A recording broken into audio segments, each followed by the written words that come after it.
Ho an'ny fahasalamantsika mba hisoroana ny rem-pivalana sy ny fitandrona ny fahadiovana ao tokantrano dia ilaina ny misotro sy mampiasa rano madio isanandro. Rano madio isanandro. Siro manadio ny ranontsika isanandro. Hosotroina, anasana tanana, anasana ny legioma sy voankazo ary anasana ny fitaovana ao an-dakozia ny rano voadio tamin'ny siro. Siro ny ampiasaintsika dia azo antoka fanolorantsika.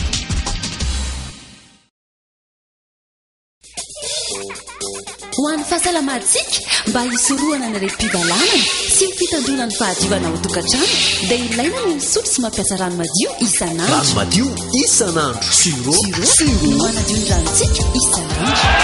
Tsotra dia tsotra ny fampiasana ny siro. Siro eraky ny sarony ho an'ny rano eraky ny so. Arorona tsara dia saromana avy eo dia andrasana atsasakadiny. Izay fotsiny. Siro ny ampiasaintsika dia azo antoka